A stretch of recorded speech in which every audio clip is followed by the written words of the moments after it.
and welcome back to Praggers Gaming. I'm Gamer Praggers, and this is Citizen Sleeper 2 Starward Vector. In the last episode, we escaped from where we were being imprisoned after a failed reboot has wiped our memory, and we have a slight issue with our friend who we can't remember, but they are not happy.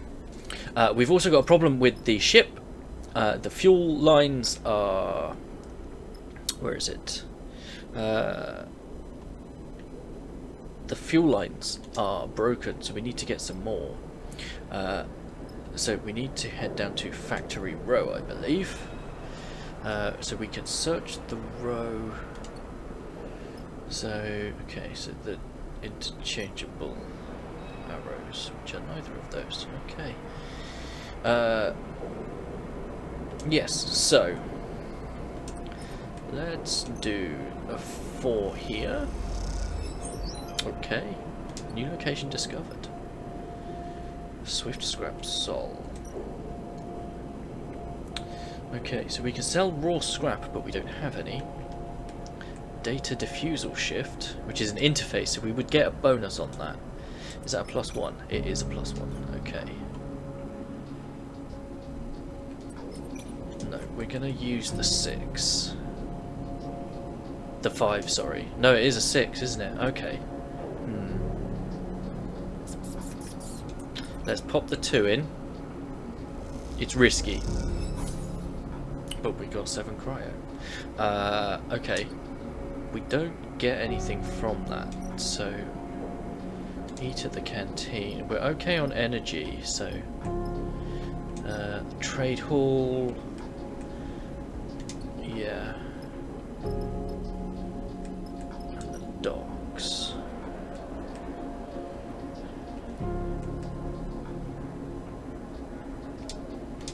Right, let's focus on getting the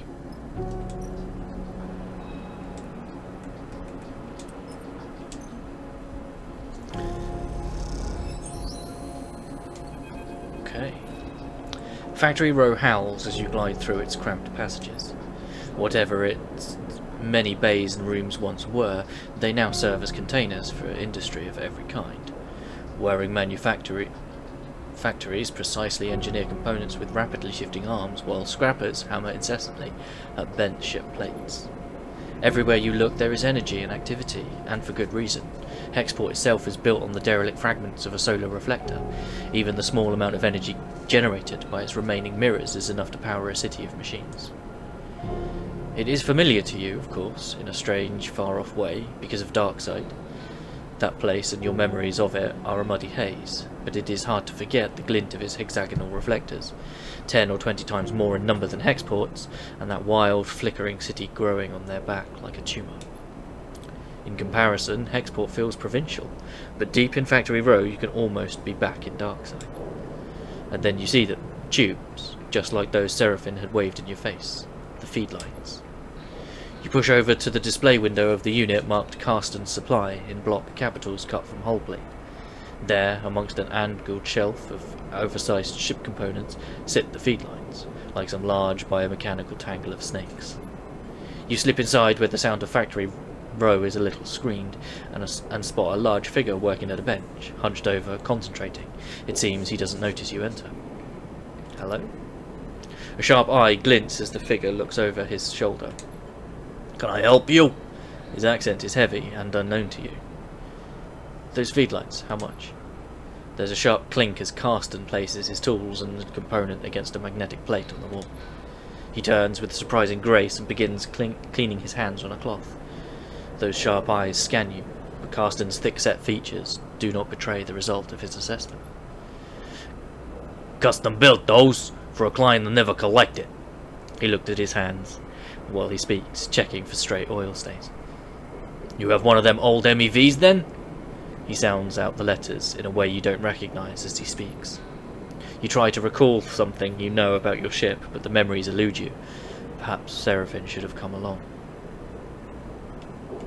I think so? Carston squints a little. Right. Look, Carsten drifts over to where you are standing, his imposing height evident. For a fellow enthusiast like you, he says in a distinctive monotone, let's say a few hundred cryo on clean chits. He shoots a gaze at the feedlights. 400, let's say, to be precise. 400? 400, Carsten says back, repeating your question without the emphasis. It's expensive, I know. It's a shame, but it's just what they're worth. He screws up his mouth a little into something that might be a smile. However, I'm more of the bartering type myself anyway. Barter sounds good. Carsten nods sagely. There's a little favour I need the crew for, and well, you look like you might be a good fit.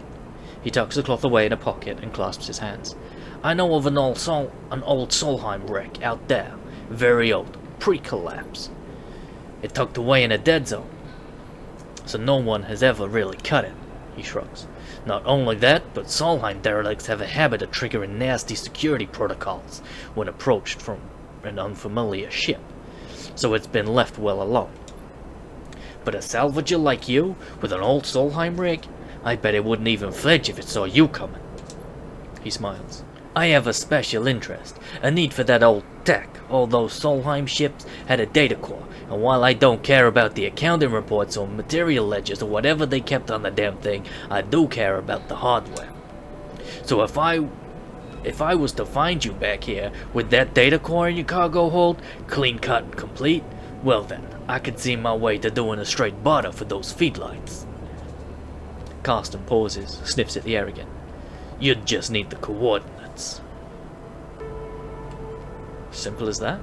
Simple as that, he repeats in his monotone way.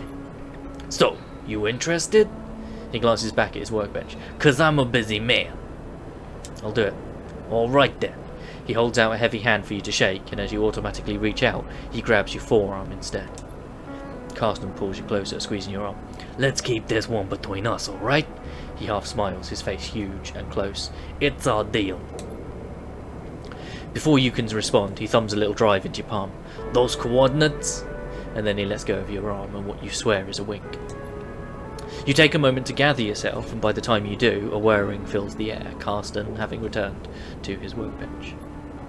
You turn and glide out of Carsten's supply with a growing mix of anxiety and excitement in the pit of your stomach and a cacophony of factory row in your ears. A contract. Seraphin might even be impressed. You look at the drive in your palm and smile. This could be a route out. You think of leaving this place behind in possession of an improved ship too. Suddenly, a small but firm hand falls on your back, an equally small voice coming with it. Hey, wait up! You turn in the passage to see a young woman, her hair waving from the rapid glide. She clearly just came out of to catch you. She steadies herself using your shoulder. Sorry. She smiles, a quick, flat smile. Wanted to catch you. I'm Junie. Her dark eyes flick around nervously. You notice the portable terminal she carries. Something data scrappers call a deck, and her backpack full of components and trailing wires. What's up? Carsten, she says, still catching her breath. He sent me to grab you. She smiles, the flat smile again. Wants me to come with you on that job. Her eyes shoot down to the drive in the palm of your hand. She smiles again. Are you sure? She nods. That's what he said. Carsten's always sending me on things like this. I guess he wants me to help you out. Keep an eye on things. She pauses. I can be pretty helpful. So? She looks around the passage. Should I meet you at your ship? And you can tell me when you're ready to go. Sounds good. Okay, great. Her eyes light up. She notices she still has her hand on your shoulder and takes it off. Junie pushes off and waves. Looking forward to working with you, she calls back as an afterthought. You watch her disappear down the passage. Things are getting complicated already, but at least you have a contract and a way to get the feed lines. Junie clearly works with data based on the gear she was lugging around, which might make her useful when it comes to pulling out a data core. But the question is, what does she get out of it? And why didn't Carsten mention her sooner? You consider your options as you head back towards the brig. Okay. No, I don't know about this, Sleeper. Seraphin looks nervously out of the brig's windows as you finish explaining Carsten's deal, as well as Junie's offer of help. If this job was easy, Carsten would have done it himself already. That means there's a catch. He frowns at the stars, and there's definitely something going on with this Junie girl. He shakes his head. What choice do we have? What if, Seraphin narrows his eyes, we could get the cryo together to buy the feedlights? Is that even possible? I found a contract board at the exchange further in station. He gestures towards Hexport. We take on a job? That might get us some of the way towards buying those feedlines. Plus, even if we do want to take Carsten's job, a bit of money to get ourselves prepared wouldn't be a bad idea. Fill up on fuel, supplies, be ready for whatever comes. Do we have time? Probably not, but without cryo for fuel and supplies, we aren't going anywhere. Seraphin sighs. Just take a look at the contract board, see what you think. While you're at it, you might want to see if you can scare up some freelance crew too. Seraphin shrugs. Many hands make light work and all that. Or we stop messing around, we take Carsten's job right now and get it done before he can think twice. Seraphin yawns. Seems like a whole set of bad options to me. Either way, I've still got work to do on the drive. Seraphin nods farewell, heading back to the engine room. Let me know what you decide. For a moment, you pause, letting the haze of plans and ideas settle in your mind. Suddenly, you curl up in pain, shooting along your spine. You grit your teeth, your muscles lock tight, your vision narrows as you squeeze your eyes shut. You feel a shift, as if some connection has broken. It's almost impossible to describe, like you're floating away from your body, dispersing, dissolving. There is nothing familiar in the pain, nothing to hold on to. You grit your teeth. And then another shift comes, and you are back in your body, trembling against the metal wall of the passage. The pain slowly fades, becoming a pulsing throb and then a residual flicker. You flex in 0G, stretching out the tension. There's a strange sensation of distance that persists beyond the pain, a disconnection between your body and yourself, a flickering numbness that refuses to recede. You wonder if the reboot has done something to your body, or if this is some new sensation you will have to live with indefinitely. It strikes you, you know so little about the body that houses you. It could be moments away from collapse, or it might persevere for countless cycles like this. You try to shake off the feeling, pushing your hands against each other until they feel like they're yours again. Time is the only thing you need, and right now, it feels like it's running out fast. You head for the airlock. You have work to do. Okay, so we've got new location. Right trigger. Okay. Contracts are high-risk, high-reward jobs that you and your crew can take on. Contracts require preparation and care to succeed. You'll need to gather enough fuel to travel to the contract, gather as many supplies as you can afford to keep you and your crew going, look for opportunities to recruit crew, temporarily or permanently, to help you on a contract. Consider which crew to take carefully. They have different skills and stress resistances, and who you choose can affect the story. Once you're ready, you can select the contract from the map and then your crew to proceed. Okay. So we don't have enough fuel.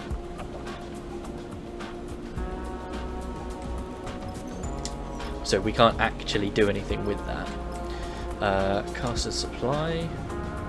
Oh, deliver the data core and buy the feed lines. Okay. Oh, this is the contract board. Okay. Okay, so Conway signal.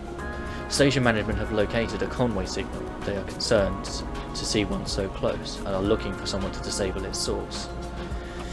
We don't have a lot of money, so we're going to purchase that contract. So if we... okay. So it's risky. And that only takes 2 fuel. Okay. The bends...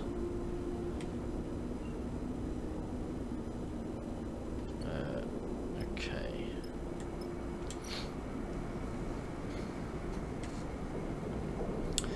Right. Let's buy fuel, which gives us 2. Okay, source supplies, odd jobs for cryo, scavenge fuel, I guess. And then we've got one more thing we can do.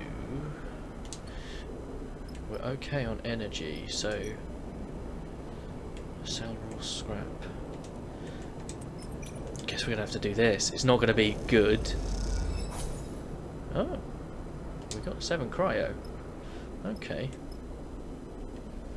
Right, we're gonna end the cycle.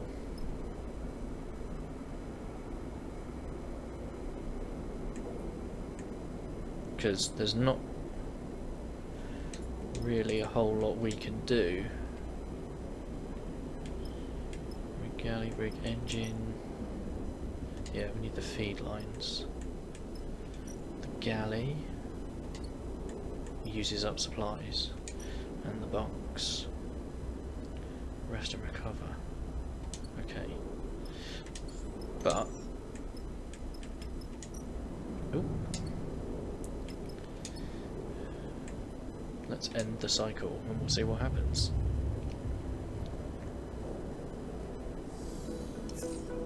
Okay.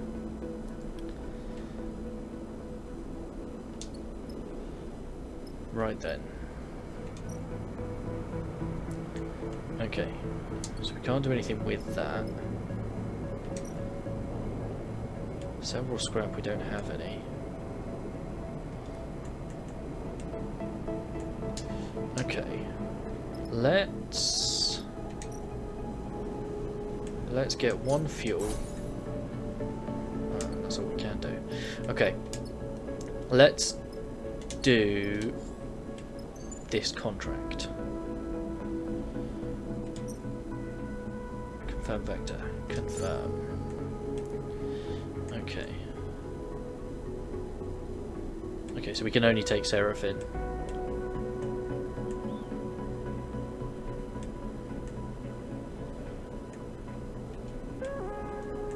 Oh, they're not available. Okay. Okay. So this is all new. It's a drone. Seraphim spots the signal source first, the light barely shimmering off its dark hull plating, a design trait that betrays its covert use. A flash catches your attention, and you see a rent in the hull through which red lights pulse. Wounded? Seraphim shakes his head. Wish they'd finished the job. You've seen one before? Seraphim looks back over her shoulder towards you. We've seen one before. Don't you? He sighs. Sorry. I know it's not your fault. He looks at the drone. Lane had us work on one in a darkside bay, though it was barely a shell, disarmed and deactivated. He had us searching through its guts for salvage. Even that one gave me the creeps, and it had its core ripped out. He pushes the ship closer. This one's still alive. Seraphim carefully glides the ship closer. You watch the drone. The system is full of these things now, running missions for their operators. Rare to see one out in the belt, though. Maybe it got hit during a run-in with Senate Stat Mercs. It looks like it's drifting. Most of the system's blown out, but look, there. He jabs a finger towards a red light on the side of the drone. It's still broadcasting, and maybe even receiving. How do we shut it off? Seraphim brings you ever closer. What I remember from the Darkside job is that the central core and the broadcast array need to be shut off to kill these things. Core will turn off local systems, and the broadcast array will sever the link with the convoy operators. Seraphim swallows. But you can bet those systems are protected. Let Seraphim explain. Your attention is suddenly drawn by a shudder from the drone, like a tremor running along its length. This thing is rigged to blow, Sleeper. He frowns. We go slow and careful, and we don't touch anything we don't know about. You nod along automatically, slow and careful. Seraphim brings the rig to a stop, close enough for you to cross through open space to reach the drone's hull. Let's suit up. You head down to the airlock to prepare. As you get suited up, you think of the corporate war taking place in the inner system, the war that this drone was driven from. Out here on the shore of the conflict, the biggest danger is that the flotsam and jetsam drifting in with the tides and orbits of the system might one cycle bring the war with it. For now, the belt is outside of its reach, but looking out at the red pulsing drone, that doesn't give you much comfort. Welcome to your first contract. While on a contract, you will be able to assign 2 dice for each crew member, as you would assign your own dice. Pay attention to the crew's skills to use them effectively. On certain outcomes, crew will take crew stress. When their stress is full, you will no longer be able to use them to perform actions. While on a contract, your energy bar will automatically be supplied for each cycle that you have available supplies. When your supplies are depleted, both you and your crew will take 1 stress per cycle. Contracts also have their own contract stress. When this bar is filled, the contract will fail. Good luck. Okay. Access hatch or hull damage.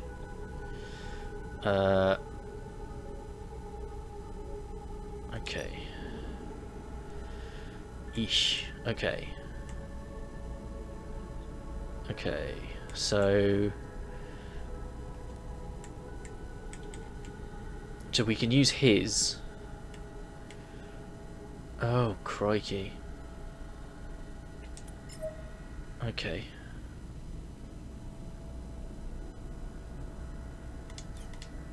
Okay. So what about the access hatch then? Release the hatch interface. So we have a bonus on that. So we get +1. So let's put that in. Okay.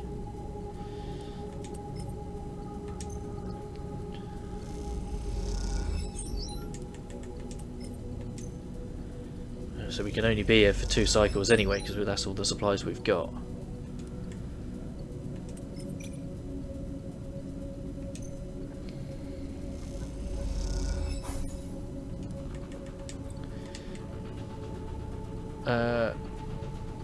During a contract you can use your push ability once per cycle to give you an edge in a tricky situation. Pushing accrues 1 stress, but will give you a key advantage based on your class. You can see your push configuration by pressing left stick. Press again to trigger the push. Your push cannot be used at a hub, but when at a hub it can be upgraded and configured in the character screen. Reboot config. No. Okay. Oh, that's where we... Okay.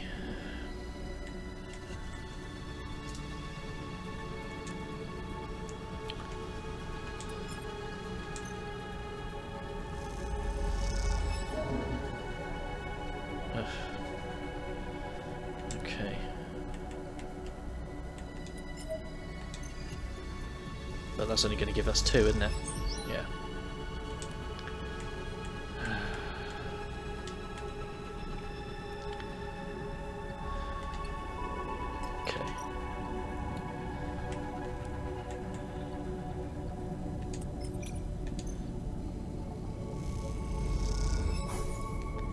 Okay. We'll end our cycle.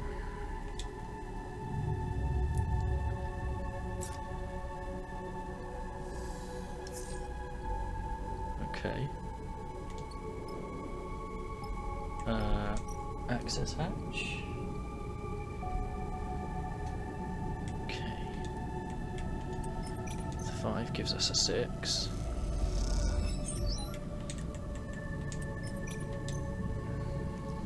As does that one. And I will risk it with this. Okay. You hear the bleeping immediately. Among the chambers and cabling of the drone's interior, something has started counting down. Shit! Seraphin's voice comes hissing through the suit's comm channel. This is what I was worried about. Are we screwed? I can't be sure. Seraphin has dropped his voice to a whisper, as if that might make a difference. Either this thing is about to send out a distress call, or it's about to blow. We've got to shut this system down fast. He pauses. Then we move out to the other side, because I bet you there's a surprise waiting for us there too. You take a moment in the silence. Alright, time to deal with this fast, and then get over to the other side before something happens. Okay.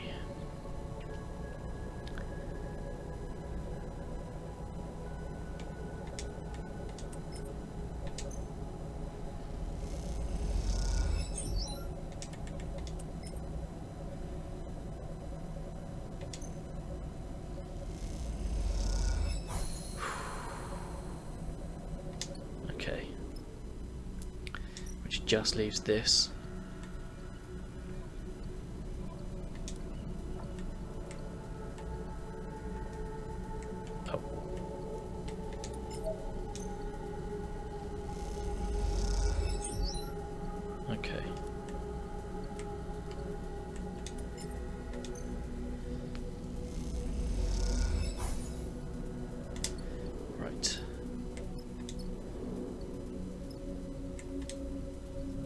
the cycle.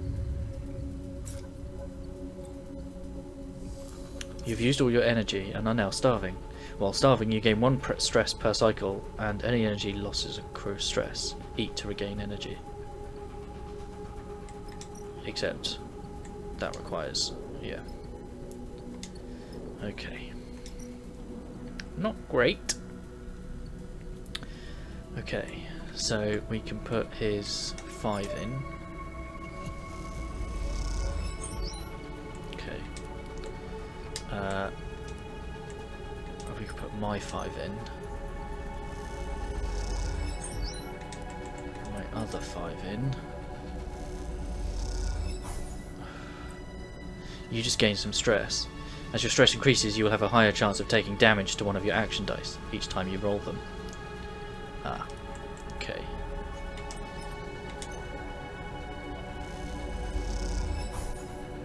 Okay.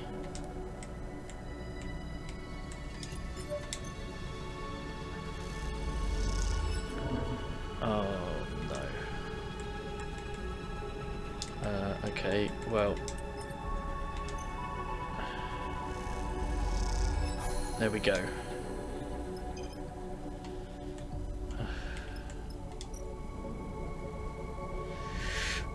Well, that's something. Now that you're in the broadcast array of the drone, you'll need to shut it down fast. The simplest way to put the entire system offline. No. Okay. Right.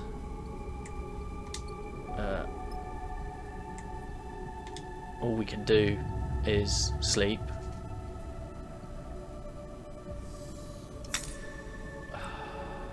You have taken damage to a dice because of stress. When your dice is rolled at the start of the cycle, your stress dictates if you take damage or not. Higher stress means a higher chance of damage. The white markers above the stress bar tell you which numbers will damage your dice when rolled. Each dice has 3 dice health. When this is depleted, the dice will break and must be repaired to be used normally. Typically, broken dice cannot be used, however, on safe difficulty they can, and are counted as a 1. If you have many broken dice and feel stuck, consider switching to safe in the pause menu to give yourself a chance to recover. The markers above the stress bar show which dice rolls will damage the dice's health. Oh, okay. The layout of these markers depend on your difficulty. When at a hub, you can reduce stress at the rig bunk's location. Okay. Okay. Right. So that's a 4. Okay, and then we'll put the 6 in. Yes. Okay. The thrumming, pulsing interior of the drone goes still for the first time since you boarded it. You look across at Seraphine and share a smile. You exhale so loudly it can be heard over the suit's shared comm channel. The drone is dead. Seraphine slaps the metal inside of the drone. Too easy, you ugly bastard. He grins. You make your way back out to the hull, the drone now faintly rolling in one direction. It stabilizes offline. You and Seraphine glide out across the hull towards the rig. Feels good to shut down corporate property, he smiles. They deserve everything they've got coming for trying to take Helion back. You reach the rig's airlock and take one last look at the drone's dark hull. It catches the light as it rolls in the vacuum. At some point in the near future, this drone will likely be smashed into pieces by one of the many asteroids of the belt. Spread across the place as twinkling dust. The thought pleases you. As does the thought of all the cryo Hexport now owes you. Time to go collect. The contract is concluded, you can leave via the map. And we can leave. After docking at Hexport, Seraphine lets go of the controls and leans back in his chair. Feels good to make a contract work, he smiles, no matter how we pull it off. It's hard not to agree, and it feels better when the Hexport courier comes with a lockbox full of chits. Lane may still be hunting you, but this should help the effort to slip his net. Okay. Minor drive. Oh, we got upgrade point. 1 upgrade point available, but I don't think we can actually do anything. No dice damage on push reroll. Interesting. Reroll what? A +1 dice. Okay. but I can't do anything because I've only got the 1 point. Okay, so we can have a look at the contract board. Okay, there's nothing there, but we can now fill the supplies and fill the fuel. We are starving, so we're going to eat at the canteen. There we go. Okay. Several scrap, we don't have any. But rig bunks. Rest and recover. Something is arrested in the compact bunks. This will help you reduce stress while not on a contract. But we don't have any stress. So if I put a 1 in here, recovery failed. Oh. If I put the 5 in, oh, except we don't have any stress. Okay.